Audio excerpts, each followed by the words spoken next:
And now I am joined by Shawnee County Commissioner Kevin Cook. Good morning. Good morning. Yeah, thanks for being here. Absolutely. So with that story being said, obviously a commission, there were a lot of things going on, so we can start with that. I mean, this is a pretty in-depth project that's taking place, and there has been some residents that are pushing back. So why do you think that this four-way stop will make it a little bit better? So 46th Street is a part of a 2017 sales tax.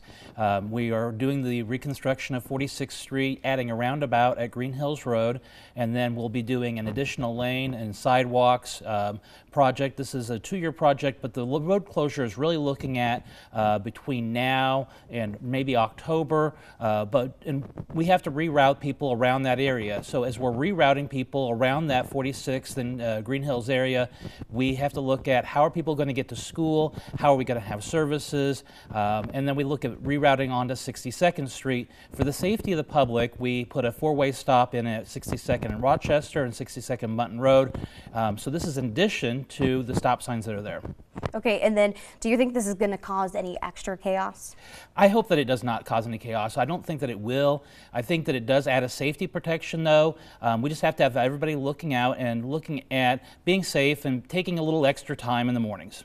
Okay, and I remember yesterday at commission, somebody had mentioned, I can't remember who it was, but when you put a stop sign somewhere that's not normally there, some people just, no, I'm not going to say ignore it, but they just aren't used to stopping there. So, you know, what is in place to make sure people are actually stopping? So what we talk about is becoming road blind or not seeing the sign. If it's something that's not there or not expected, it can be a surprise. So what we do is we do have signs up, we have signage up, big signs letting you know that it is now a stop sign. And so sometimes you have the reverse effect, where there was a stop sign and there no longer is one. You're so used or accustomed to stopping, you may stop where there isn't a stop sign. In this case, we want you to stop at 62nd in Rochester and 62nd Button Road. Perfect. And then kind of moving on, you guys gave the green light yesterday to amp up 2 local parks. So what kind of made you, what made you guys give the green light on that? So we are always looking to improve our parks and the amenities of the parks. There's 2 parks that we looked at, pardon me. The first is over at the Nellie Hogan Park. This is adding new playground equipment where there wasn't playground equipment. There's going to be some slides, some swings, some adaptive equipment, so people of all ages, children of all ages, are able to enjoy the playground equipment.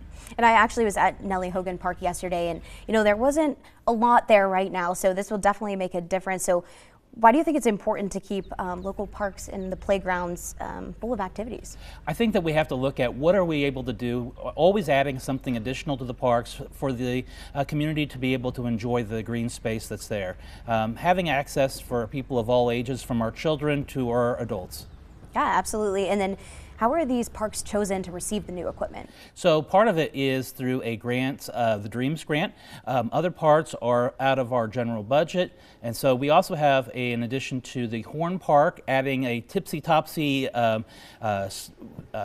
piece of equipment. That sounds fun. Merry-go-round. And absolutely. So this is replacing a piece of equipment that had gotten aged and vandalized, and so replacing it with new equipment. Awesome. Well, thank you so much for being here this morning. Thank you. It's a pleasure to have you. Yep. We'll send it back over to Gabby for a look at the weather heading into the weekend.